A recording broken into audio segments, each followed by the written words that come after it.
Bienvenue sur Terre de Mission, l'émission religieuse de TV Liberté, en ce dimanche 11 janvier, dimanche dit de la Sainte Famille.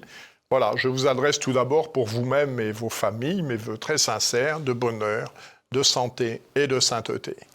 3 séquences dans notre émission. Tout d'abord, nous accueillerons Monsieur l'abbé Éric Iborra, qui est vicaire à la paroisse Saint-Roch à Paris, à l'occasion de la publication le 8 décembre dernier d'une lettre apostolique du pape Léon XIV intitulée « Une fidélité qui génère l'avenir », qui est une lettre apostolique à propos du sacerdoce catholique. Ensuite, à l'occasion de la réédition par les éditions Fayard des Sermons de Marcel Pagnol, nous accueillerons Isabelle Schmitz, donc, qui est rédactrice en chef du Figaro hors série et qui avait consacré un article à ce sujet dans le numéro du Figaro hors série consacré à Marcel Pagnol. Et enfin, nous accueillerons Nicole Copé, qui vient d'éditer 2 contes de Noël.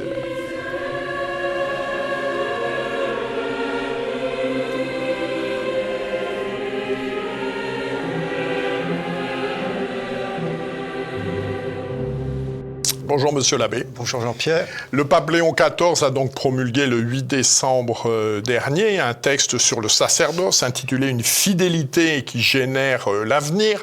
Cette publication a donné lieu quelques jours plus tard par Jean-Marie Guénois à un article dans le Figaro dans lequel il contextualisait un petit peu ce texte autour de quelques chiffres. Il reste aujourd'hui en France 12 000 prêtres. Il y a 407 000 prêtres dans le monde entier et pendant les 8 années de pontificat du pape Benoît XVI, le nombre de prêtres a augmenté de 3,5%. Et pendant les 12 années de pontificat du pape François, le nombre de prêtres a baissé de 10%. Alors, commençons par l'essentiel. Quels sont la place et le rôle du prêtre dans l'Église ?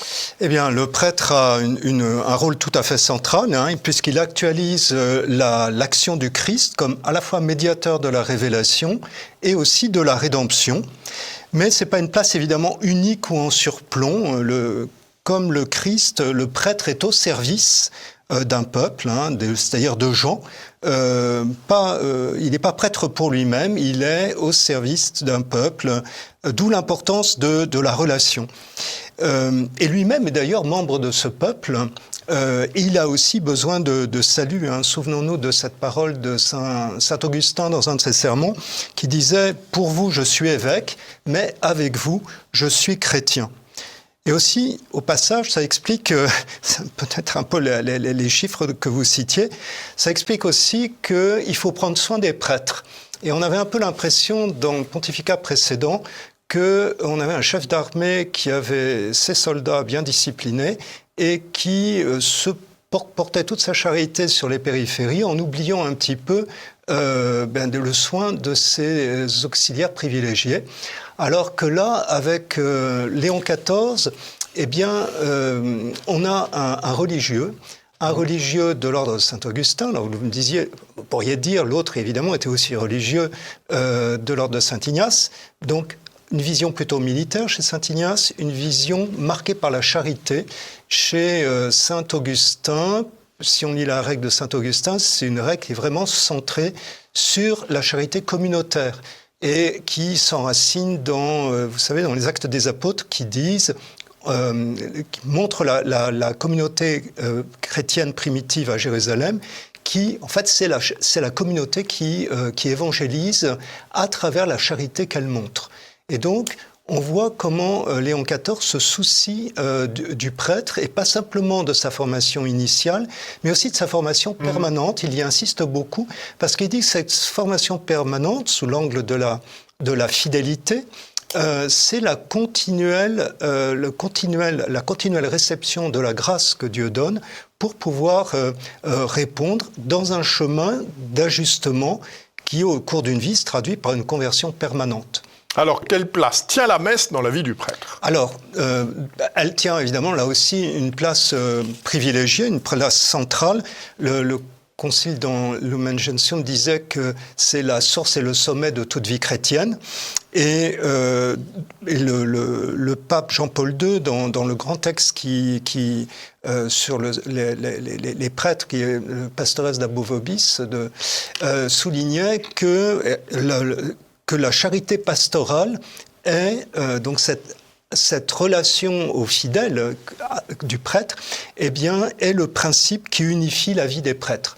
Autrement dit, la messe est vraiment au centre et elle est finalement à la fois pour rendre un culte à Dieu et rassembler toute la louange, on pourrait dire, de la création qui passe par l'homme. Hein. L'homme a une vocation cultuelle, une vocation sacerdotale. Hein. Il fait remonter vers Dieu toute la louange mutuelle de la création, qui a reçu l'être de Dieu et qui lui rend cela par un mouvement de louange. Et dans notre monde abîmé, marqué par le péché, ça se traduit par le sacrifice du Christ, autrement dit le sacrifice rédempteur, auquel tous les fidèles sont associés par la médiation de ceux qui sont configurés à la personne même du Christ. Hein. Quand je dis « ceci est mon corps, ceci est mon sang », c'est pas le mien, c'est le Christ qui parle en moi. Alors, comme vous l'avez évoqué tout à l'heure, dans ce document, le pape insiste sur la vie communautaire des prêtres, c'est dans la règle de Saint-Augustin. Comment est-ce que cela s'incarne concrètement aujourd'hui dans la vie des diocèses ou des communautés de prêtres? Alors déjà, je trouve ce qui est intéressant, c'est qu'il ne fait pas de la vie fraternelle, de la vie communautaire des prêtres, quelque chose de simplement facultatif ou prudentiel. Il en fait quelque chose de doctrinal, de fondamental, en disant que le prêtre reçoit un appel en tant qu'il est baptisé. Il fait partie d'abord d'une fraternité qui est celle des baptisés. Voilà.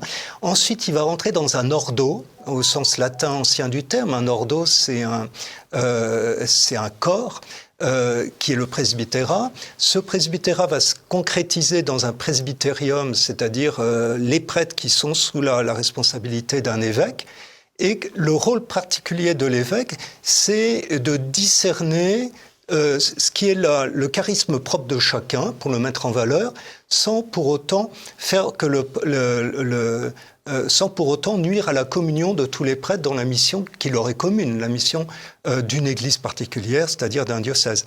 Et donc ça veut dire une fraternité qui est fondée sur l'être même sacerdotal et qui va ensuite se traduire alors de différentes manières. Si on regarde le Concile de Trente, l'époque de la contre-réforme, on s'est rendu compte que tout le mouvement de réforme sacerdotale est passé par des compagnies de prêtres réformés. Les jésuites, les théatins, les oratoriens, etc., etc. Donc c'est là aussi où la dimension communautaire est importante dans l'évangélisation. Et alors, je pense que le pape Léon XIV y est d'autant plus sensible que lui-même a été prieur général d'une congrégation, des Augustins, comme je disais tout à l'heure, dont le charisme propre, c'est l'évangélisation par la communauté à travers l'insistance sur la charité, c'est-à-dire le lien, la relation des uns avec les autres et des prêtres avec les fidèles et même leur évêque. Pour être, il cite saint Ignace d'Antioche qui disait aux Éphésiens qu'il admirait leur presbytérium car ils sont comme des cordes accordées d'une cithare accordée à l'évêque. Alors, quelles sont, selon le pape Léon XIV, les tentations que le prêtre doit surmonter pour rester fidèle à sa mission? Alors, on pourrait dire c'est l'absence de communion. On n'est pas prêtre pour soi, on est prêtre pour les autres et avec ses confrères, avec son évêque, etc. Ce qui veut dire que la tentation principale, c'est celle de l'individualisme. C'est-à-dire peut-être de vouloir, il dit à un moment, de vouloir exercer un leadership indépendamment des autres, et peut-être des besoins des autres aussi. Et ça peut se traduire par plusieurs dérives qu'il souligne, soit l'activisme, soit au contraire le découragement. Donc l'un qui aboutit, on pourrait dire, à un excès, et à un burn-out probable, et l'autre qui aboutit à une sorte de découragement, de solitude, d'apathie et parfois d'abandon du ministère. Et il insiste aussi sur l'idée que toute vocation doit être continuellement renouvelée en quelque sorte à travers cette formation, cette ouverture aux autres, cette formation permanente qui permet justement de surmonter cela. Et alors, un des dangers actuels dans ce monde éclaté, il le souligne, vous savez qu'il est sensible aux dangers de l'IA et de ces choses-là, eh bien, c'est la surexposition médiatique de tel ou tel prêtre qui réussit, avec les réseaux sociaux, etc., et qui aboutit peut-être à un enfermement dans le moi, et du coup, une perte de ce qui est la caractéristique propre de la mission sacerdotale, c'est d'être une mission commune, voilà, dans le cadre d'une communauté, dans le cadre d'un diocèse, etc., et où se manifeste du coup la charité. Alors le pape invite, je le cite, à vérifier la fécondité des politiques pastorales concernant les vocations durant ces dernières décennies. Alors, quels enseignements peut-on tirer de cette observation ? Eh bien, je crois que vous l'avez déjà tiré en introduction de ce moment, de cette interview. Il parle de Pentecôte vocationnelle et le moins qu'on puisse dire, c'est que d'une Pentecôte un peu pluvieuse, mais pas tellement de langue de feu, c'est discrètement la reconnaissance d'une timidité, voire d'une dérive doctrinale. Il dit « Nous devons avoir le courage de faire aux jeunes des propositions fortes et libératrices ». Et justement, je repensais à 2010, l'année sacerdotale qui avait été demandée par Benoît XVI. Ma petite expérience dans ma précédente paroisse à Saint-Eugène, à Paris, eh bien, c'était de me rendre compte qu'à partir de ce moment-là, nous, on a eu véritablement une floraison de vocations, puisqu'actuellement, je crois qu'on en a 22 ou 23 qui sont ordonnés ou qui ont fait profession religieuse dans le monde masculin. Et donc là, très clairement, il me semble qu'il faut effectivement remettre en cause un certain nombre de choses. Il dit clairement que toutes les vocations sont à cultiver, et en particulier au centre la vocation sacerdotale. Il insiste aussi sur le rôle des familles. Alors, il insiste sur le rôle des familles, oui, et puis des communautés aussi. Alors, il faut non seulement on pourrait dire, alors, et puis évidemment, dit toujours que Dieu continue à appeler, il faut s'ouvrir à son appel, et en même temps, il faut savoir répondre, ce qui suppose une certaine culture, ce qui suppose une certaine communauté aussi autour, ce qui suppose aussi des exemples, parce qu'il n'y a pas simplement le Christ qui appelle, on pourrait dire intérieurement, mais il y a aussi tout ce qui peut attirer vers la vocation sacerdotale, autrement dit la liturgie, autrement dit l'exemple d'une communauté fervente, également des exemples sacerdotaux de saints prêtres. De saints prêtres, voilà. Je pense qu'il y a eu un boom des vocations au moment de Jean-Paul II. C'est pas pour rien. Je pense aussi, même chose un peu autour de Benoît XVI, même s'il était d'un caractère beaucoup plus discret. Et espérons que Léon XIV va également être un modèle un petit peu pour un certain nombre de jeunes qui voudraient embrasser la vocation sacerdotale. Merci beaucoup, Monsieur l'abbé. Donc, je renvoie nos téléspectateurs à ce texte de Léon XIV, cette lettre apostolique, une fidélité qui génère l'avenir. Merci, Monsieur l'abbé.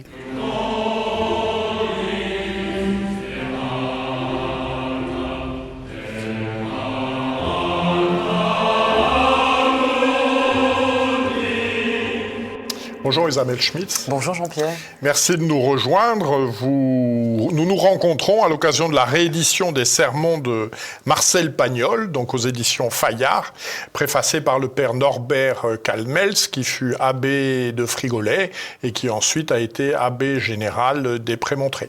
Vous connaissez le sujet puisque vous avez contribué à un numéro hors série du Figaro sur Marcel Pagnol dans un article intitulé « Mes bien chers frères ».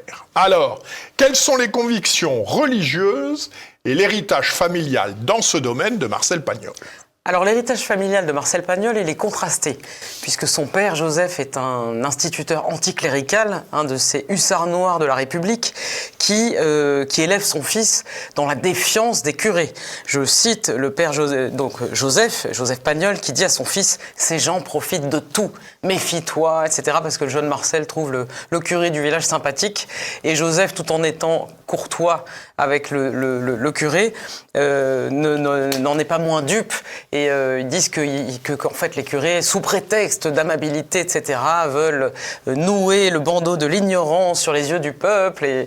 Et donc, du côté de paternel, donc, Marcel Pagnol est très prévenu contre l'Église. En revanche, du côté maternel, sa mère est catholique et elle baptise en secret le petit Marcel à l'église Saint-Charles de Marseille en 1886. Et voilà, elle le baptise en cachette parce qu'elle sait que son mari est absolument contre. Donc elle et sa sœur sont catholiques. Il y a dans la gloire de mon père le fameux oncle Jules. L'oncle Jules allait à la messe. L'oncle Jules allait à la messe. Ils sont beaux-frères de radicaux. Et le petit Marcel assiste à des controverses épiques entre son père et cet oncle. Il y prend sans doute beaucoup de plaisir et d'intérêt. Ce qui est sûr, alors officiellement Pagnol est agnostique, il est non pratiquant, mais ce qui est sûr quand on lit ses sermons, c'est que il a en fait de la foi une compréhension bien plus proche et personnelle que quelqu'un qui s'en dit étranger, et en tout cas il n'est pas indifférent. Alors justement, puisqu'on parle des sermons, quelle place tiennent les sermons dans l'œuvre de Pagnol ? Alors, dans l'œuvre de Pagnol, ils sont anecdotiques dans le sens où, là, il y a 5 sermons qui sont réédités, ils apparaissent dans ces films, et Pagnol s'en est expliqué. Oui, j'ai introduit des sermons dans mes films parce qu'ils reflètent la société de l'époque. Au village, les 2 personnalités importantes, ce sont l'instituteur et le curé.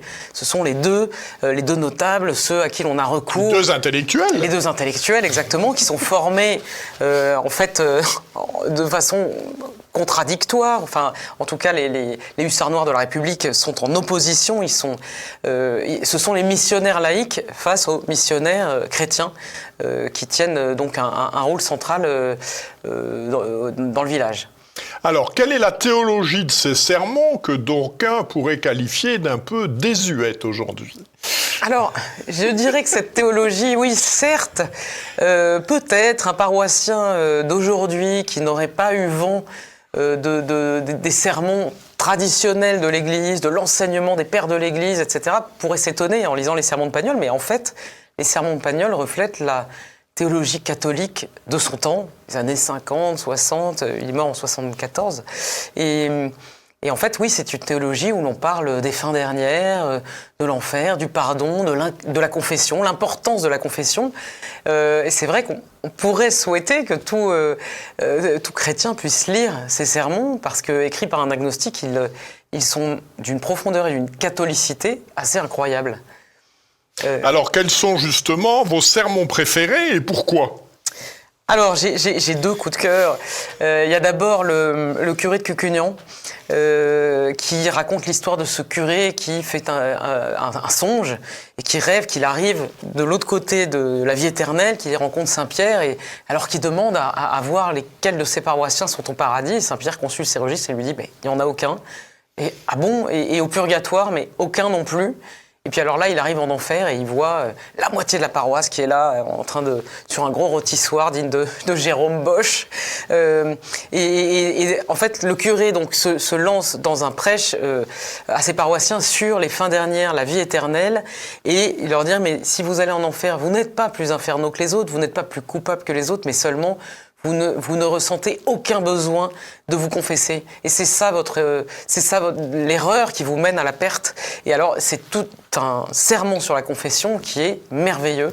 Il y a notamment il raconte le cas où en fait on l'appelle toujours in extremis quand le mort n'a plus que 5 minutes à mourir. Il a plus sa tête. Qu'il a plus sa tête, qu'il n'arrive plus à rien dire. Mais il dit, mais je vais vous raconter quand même qu'une fois j'ai confessé quelqu'un qui qui n'avait sans doute jamais souri de sa vie, et au fur et à mesure où il me lâchait le poids de ses péchés, je voyais le regard d'enfant renaître dans ses yeux, le sourire apparaître, et j'avais envie de lui dire, pauvre imbécile d'agonisant, tu as vécu toutes ces années avec ce poids de fumier accroché au cœur. Et donc voilà, ce sermon-là est, je trouve, très fort sur la confession et fait redécouvrir le sens de ce sacrement. Et puis, et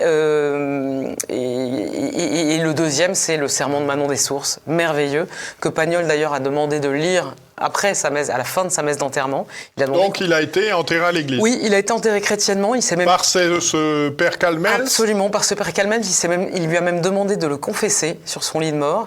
Il lui a demandé de célébrer une messe grégorienne pour son enterrement, pas de sermon, sobre, simplement que le sermon de Manon des Sources soit lu à la fin. Et ce qui est merveilleux dans ce sermon de Manon des Sources, c'est qu'en fait, il parle essentiellement de la charité. Alors justement, qu'y a-t-il dans ce sermon de Manon des Sources ? Ce sermon, il faudrait le lire en entier pour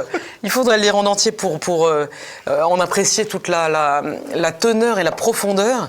Mais je vous citerai, je crois, la première phrase du curé qui est devant l'église, donc devant l'assemblée du village complète qui est à l'église. Et il dit, je vois devant moi des gens très intelligents, trop intelligents peut-être pour venir s'asseoir régulièrement sur ces bancs, etc. Mais là aujourd'hui vous êtes là parce que pourquoi ils sont là ? Parce qu'ils n'ont plus d'eau, c'est catastrophique, toutes les récoltes vont sécher, et donc finalement on a tout essayé, on implore le ciel en se disant que peut-être le ciel va aider, et en fait le Père leur dit mes bien chers frères, vous n'êtes pas des frères.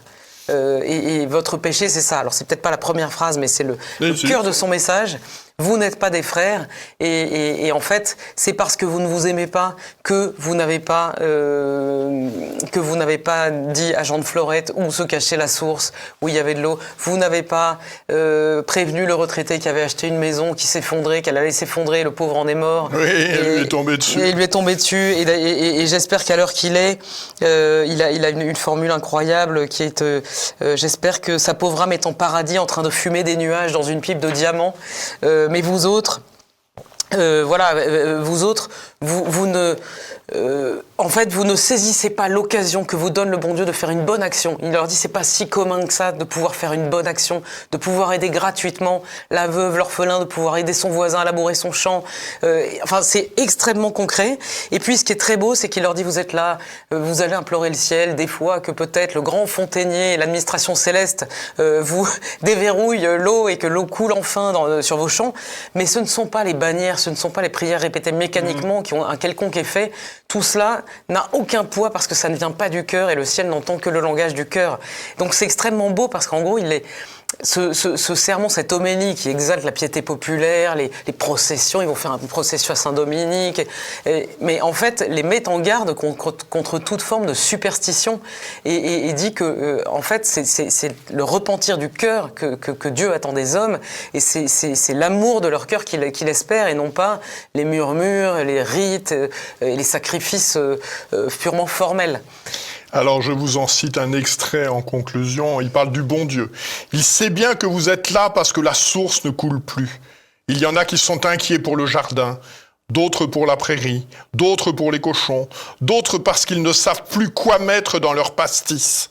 Ces prières que vous avez la prétention de lui faire entendre, ce sont des prières pour les haricots, des oraisons pour les tomates, des alléluia pour les topinambours, des hosannas pour les coucournes. Allez, tout ça, c'est des prières adolphines. Ça ne peut pas monter au ciel parce que ça n'a pas plus d'ailes qu'un dindon plumé. C'est joliment dit. C'est merveilleux. Voilà un ouvrage. Souhaitez-vous rajouter quelque chose ? Bien, écoutez, non, je vous remercie de m'avoir fait parler de ce très beau thème, et merci à Marcel Pagnol de nous avoir montré que chaque homme porte un mystère en lui, et cet agnostique qu'il était a beaucoup fait, je crois, pour réconcilier les hommes avec Dieu. Merci beaucoup Isabelle, et bonne lecture à nos téléspectateurs.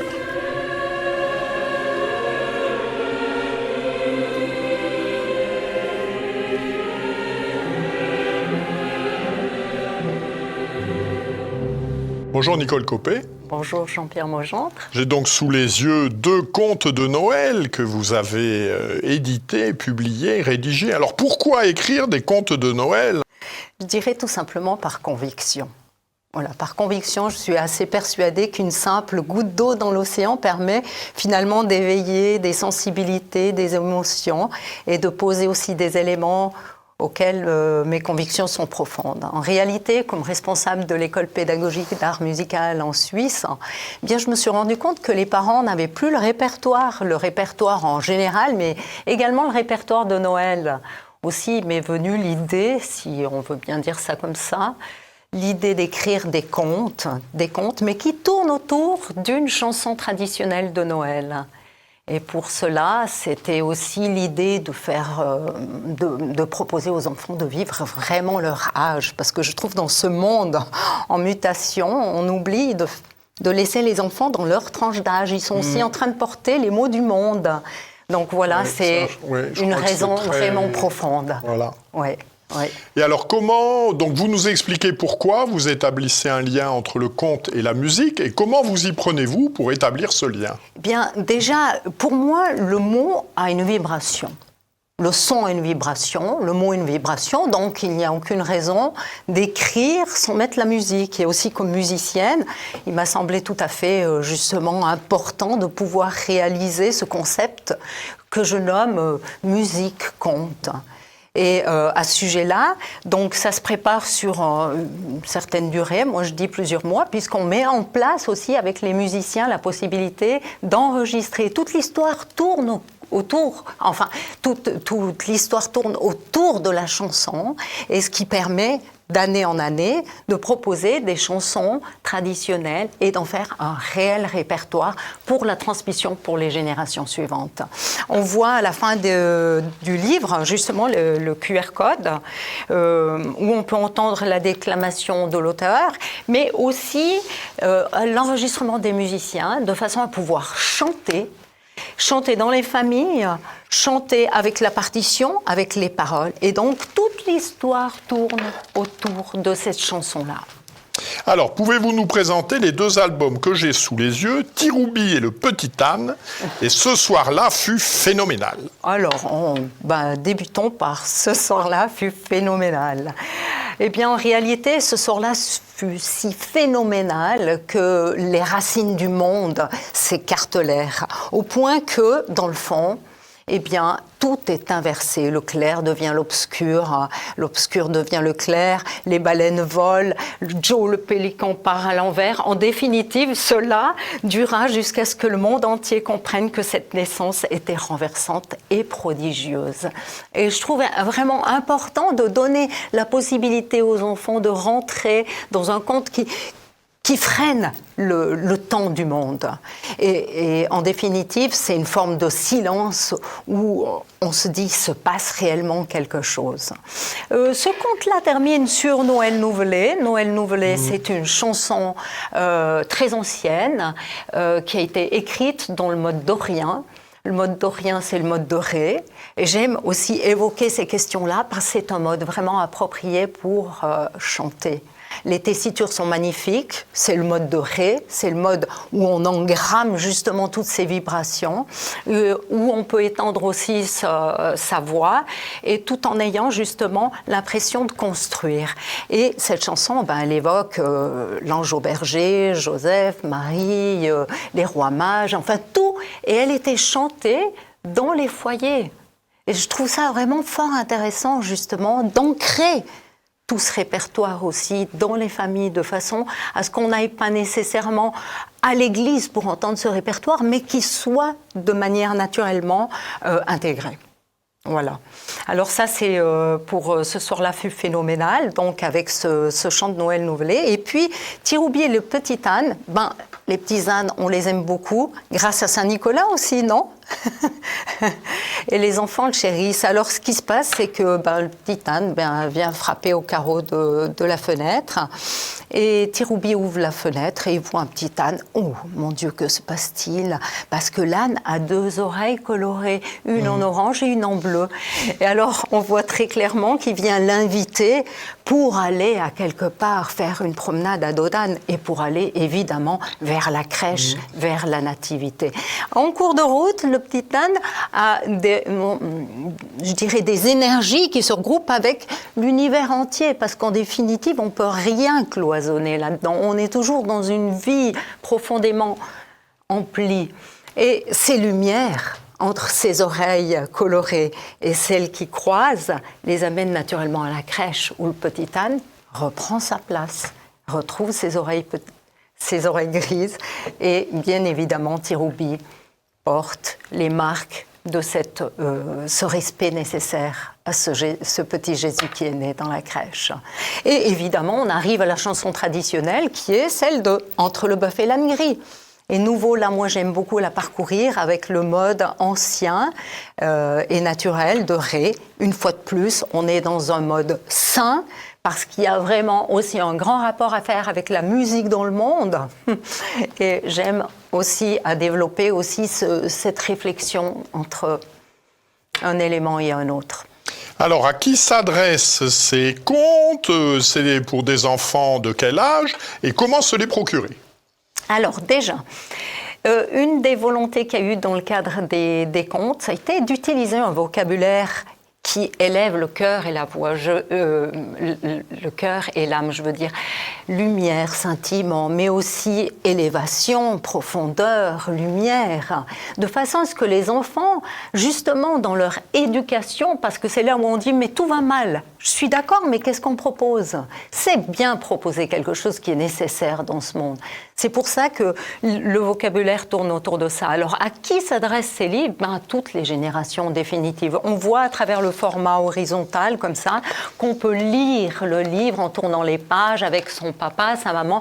Et d'ailleurs, à cet effet, j'ai été très touchée cette année de voir que des parents faisaient l'acquisition pour en offrir à d'autres familles. Et dans le cadre de mes heures musicales aussi, j'ai demandé à 2 mamans de lire avec les enfants, parce que je trouve que c'est plus facile de blaguer, de raconter des trucs, mais en effet, maintenant, plus que jamais, il est nécessaire de montrer des concepts, des actions. Donc le fait de lire avec son enfant dans une heure musicale permet déjà d'avoir un modèle, un exemple. La même chose avec des adolescents. Voilà, c'est mon idée de faire vivre ces contes à travers des jeunes collections où il y a 7 livres maintenant qui existent, et toujours avec ce concept musique, conte, comme étant un tout, parce que aussi sur le plan artistique, je pense qu'il y a une résonance à développer, des sensibilités à aiguiser, de façon à ce qu'on ait ce sens de l'élévation. Alors, comment se procurer ces contes? Alors, ces contes, on peut se les procurer, bien sûr, chez les éditeurs. Donc là, il y a l'Harmattan pour la France. C'était un concept qui s'est développé avec trois éditeurs. Il y a Aga en Italie et en Suisse, un de 3 manuscrits qui est en soi la maison d'édition de ma propre école. Voilà. Autrement, bien évidemment, dans les librairies, parce que c'est vrai que même si on a passé la fête de Noël en tant que telle, ces livres amènent aussi la douceur de Noël. Et Noël, et puis ça se prolonge, Noël. Voilà, c'est exactement ça. Voilà, et ben je vous remercie beaucoup. Donc je renvoie nos téléspectateurs à ces contes de Noël de Nicole Coppée, donc 2 des 7 que vous avez publiés. Cette émission s'achève. Je vous souhaite une bonne journée, une bonne semaine. Que Dieu qui est Père, Fils et Saint-Esprit nous garde. Bon dimanche et bonne semaine à tous.